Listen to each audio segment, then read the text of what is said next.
Bismillahirrahmanirrahim. Welcome back, dear students. Today, in this class, once again, I am going to teach you English essential sentences in Pashto. تاسو ټولو درنو زده کوونکو ته یو ځل بیا ښه راغلاست وایم. نن ورځ په دغه کلاس کې به تاسو ته د انګلیش هغه ضروري الفاظ وړاندې کیږي چې روزانه استعمالیږي. نو ټایم نه ویسټ کوو، راځئ چې کلاس شروع کړو. نمبر 1. I have got up now. I have got up now. د دې مطلب دی زه همدا اوس له خوبه پاڅېدم. got up معنا د خوبه پاڅېدل، دا د get up دویم حالت ده. دوهمه جمله I am getting up my bed. I am getting up my bed. د دې مطلب دی زه بس همدا اوس له کټه کوزېږم. بیا موږ وایو چې زما چپل چیرته دی. Where are my slippers? Where are my slippers? زما چپل چیرته دی. slippers ویل کېږي چپل. یا موږ وایو چې زما بوټان چیرته دي. نو بیا دا ډول وایو Where are my shoes? Where are my shoes? زما بوټان چیرته دي. I put on the slippers now. I put on the slippers now. د دې مطلب دی چې زه چپل هم اوس پښو کوم یا زه چپل اوس اغوندم. put on ویل کېږي اغوستل یا پښو کول. I put on the slippers now. زه همدا اوس چپل پښو کوم. What is the time right now? What is the time right now? اوس څو بجې دي. It is 4:45. It is 4:45. اوس 4 بجې 45 منټه دي. که موږ وایو چې اوس 5 باندې 7 بجې دي، بیا دا ډول وایو It is 7:05. It is 7:05. 7 بجې 5 منټه یا 5 باندې 7 بجې دي. یا موږ وایو چې 5 بجې دي. It is 5. It is 5. 5 بجې دي. یا 5:30 بجې دي. It is 5:30. It is 5:30. 5:30 بجې دي. I go to mosque now. I go to mosque now. زه اوس جمعه ته ځم. mosque ویل کېږي جمعه ته. I go for running now.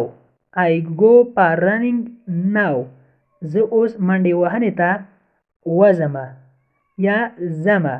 running ویل کېږي منډه وهنه، منډه وهل.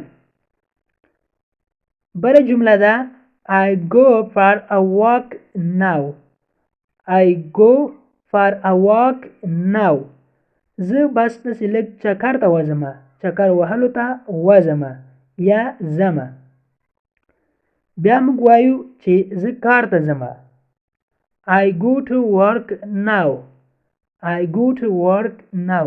زه اوس بس کار ته ځم.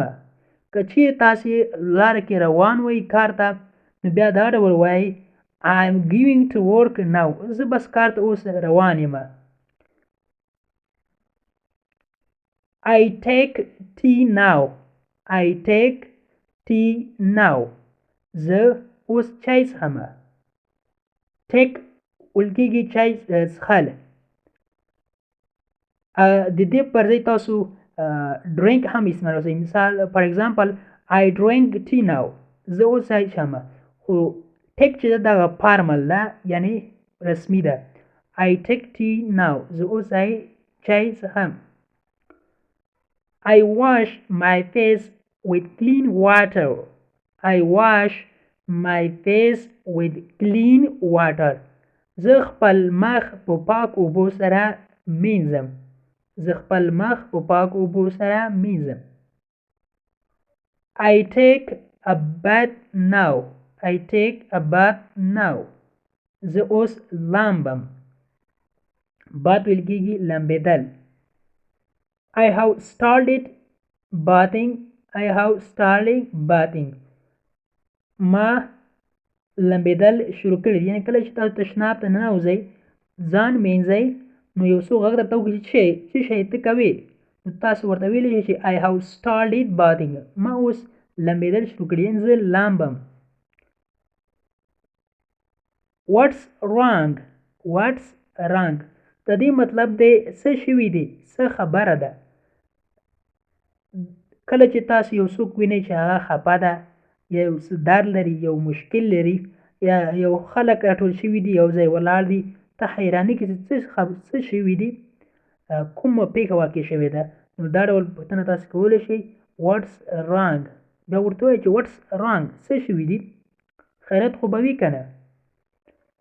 Are you okay؟ Are you okay؟ تاسو ښه یئ؟ بله جمله ده Congratulations. Congratulations. مبارک شه. موږ یو چاته وایو مبارکي ورکوي پښتو کې چې مبارکي درته وایم، نو په انګلیش کې به دا ډول وایي Congratulations. Congratulations مطلب دی مبارک شه. Keep it up. Keep it up د دې مطلب دی شاباس. کله چې یو څوک ښه کار ترسره کړي، یو کار ترسره کړي په ښه ډول سره، بیا موږ ورته وایي پښتو کې چې شاباس آفرین ډېر ښه. په انګلیش کې دا ډول وایي keep it up یا well done. well done مقصد دی آفرین. leave it. leave it. leave it بس پرېږده، بس هم پرېږده. leave مقصد دی پرېښودل.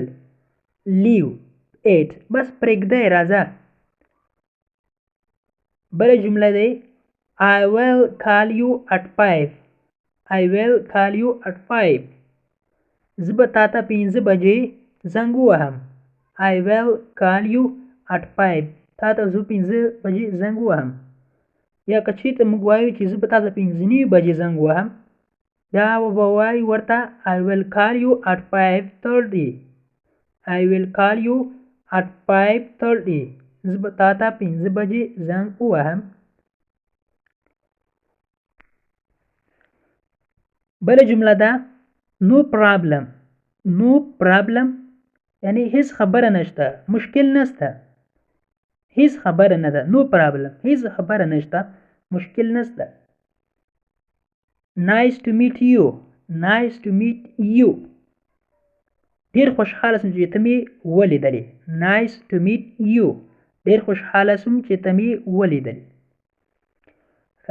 ګرانو دوستانو د نن ورځې کلاس تر دې ځای پورې و. هیله ده چې یو څه مو ترې زده کړي وي. که غواړئ چې انګلیسي ژبه په ډېره کمه موده کې په ساده پښتو ژبه کې زده کړئ، نو لطفا زموږ انګلیش ټو پښتو لرنینګ چینل سبسکرایب کړئ، تر څنګ د بیل آیکن ووهئ او بیا په آل کلیک وکړئ، تر څو زموږ هر نوی کلاس چې موږ یې روزانه اپلوډ کوو تاسو ته په خپل ټایم در ورسي.